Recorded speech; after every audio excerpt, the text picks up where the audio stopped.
Il n'avait rien d'un felkiste, il était même plutôt pro-Trudeau. Pourtant, Louis Hintze s'est retrouvé en prison en octobre 1970 dans la foulée de la loi des mesures de guerre. Il était étudiant, mais surtout il avait depuis peu une nouvelle petite amie, Pascale Galipeau, fille de l'artiste engagée Pauline Julien. Ce soir, il nous raconte sa crise d'octobre.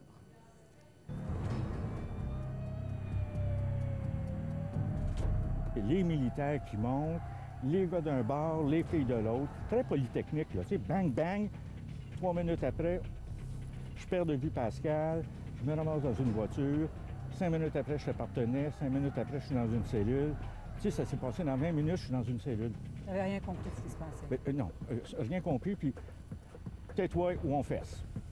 Étiez-vous un militant à l'époque, vous? Non, je n'étais pas un militant. Comme je vous dis, j'étais vraiment un jeune homme de 20 ans qui découvrait bon, qu'il y avait des pauvres, puis qu'il y avait de la misère. Vous étiez même assez admirateur de Pierre Elliott Trudeau. J'étais un grand fan de Pierre Elliott Trudeau. Moi, quand j'ai eu 18 ans, mon premier vote, c'était pour Pierre Elliott Trudeau.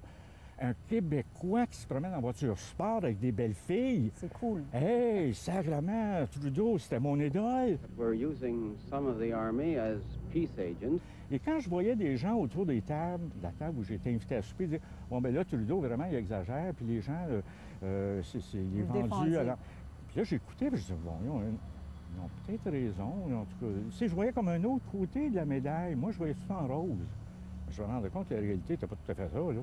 Alors, vous vous retrouvez à Partenay. Oui. Vous ne savez pas ce qui se passe. Moi, je suis personne.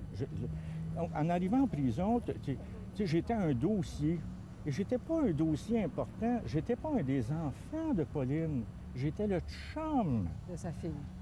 La peur que j'ai eue que mon dossier tombe dans une poubelle puis qu'on m'oublie là. La première journée, tu y penses. Le moment donné, c'est que tu perds la notion du temps. Mais personne ne vous parlait? Ben non. Personne ne vous expliquait quoi que ce soit? Rien. Rien. Est-ce Ce que que je vous pouviez, recevais, vous, moi, c'était contacter des gens? Parler à travers les murs. On ne vous laissait pas faire un téléphone, appeler quelqu'un? Non, tu étais là. La seule chose qui faisait que je savais qu'il y avait du monde, l'autre côté de ma porte, c'est qu'on venait me porter un repas que je ne pouvais pas même identifier à savoir si c'était un déjeuner, un dîner ou un souper, tellement c'était neutre. À un moment donné, il y a quelqu'un qui est venu prendre mes empreintes digitales, mes photos, faites partie du FLQ. Non, c'est tout. On retourne dans la cellule, X temps après, Votre vient me mère ne savait chercher. même pas que vous étiez en prison? Non, ma mère l'a su quelques années plus tard. Je ne l'ai pas dit, je ne voulais pas y dire, je ne voulais pas l'inquiéter pour revenir, j'avais rien fait. Vous êtes rentré canadien et vous dites que vous êtes ressorti de cette expérience-là Oui. québécois? C'est-à-dire que là,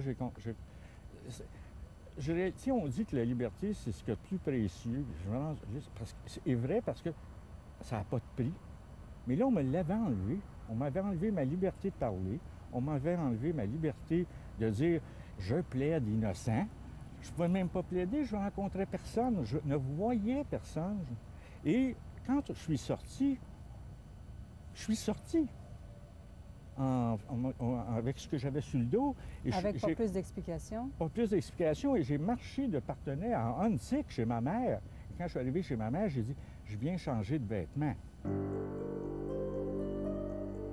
40 ans plus tard, là, Oui. D'abord, je sens que vous semblez être encore bien furieux de tout ça. J'avoue que Ça vient vous chercher encore. dans les années qui ont suivi, tu sais, c'est une mauvaise expérience intéressante. Mais lorsque j'ai vu ce qui est arrivé au Chili, et que là, on a pris des gens comme moi, et qu'on les a mis dans un stade, puis on les a plus jamais revus. Et après ça, à chaque fois que je vois un film sur la Shoah, et je vois qu'on prend des gens, puis qu'on les met dans des wagons, et puis on les a plus jamais revus, je me dis, en ce qui m'est arrivé et ce qui leur arrive, il y a une fraction de seconde de folie dans le monde des dirigeants politiques. C'est pour ça que j'ai beaucoup de compassion pour tous ces gens-là en disant ça aurait pu arriver si on avait dérapé davantage. Les droits civils, il faut toujours savoir que c'est fragile.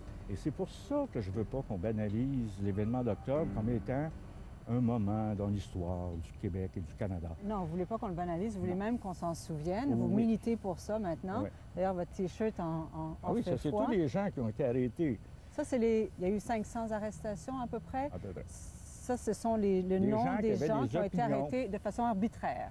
C'est-à-dire que Ça- des gens c'est qui se pas battaient pour le l'accusation? logement, qui se battaient pour les meilleurs soins médicaux, qui se battaient pour des idées politiques. Bon. Mais qui n'avaient pas de raison de se Ben retrouver en non, prison. voyons donc. Non, non. Bon. Mais vous n'avez jamais eu d'excuses non plus? Non. Pas de compensation? Non. Mais votre rêve, M. Hintz, maintenant, c'est de voir un monument donc érigé à la mémoire. Le monument, c'est pour que les Québécois se souviennent que la liberté d'expression, ça fait partie de nos droits inaliénables. C'est arrivé une fois, ça n'arrivera plus jamais sur la terre du Québec. Malheureusement, votre monument, vous ne pourrez pas l'avoir comme vous le souhaitiez au 40e anniversaire, non? Ça s'en vient, si les gens sont généreux, c'est très beau. Regardez le monument sur le terrain de Louis Duvernay, un des patriotes de 1837. À la gauche, c'est le général de Gaulle qui nous a lâché le premier message. Et c'est sur l'axe le plus extraordinaire de Montréal, Sherbrooke et Saint-Laurent. Ce qui compte, c'est qu'il soit là. Vite. Et il le sera un jour. Et il va l'être. Peut-être plus vite qu'on pense. Merci, M. Hintz. Merci beaucoup.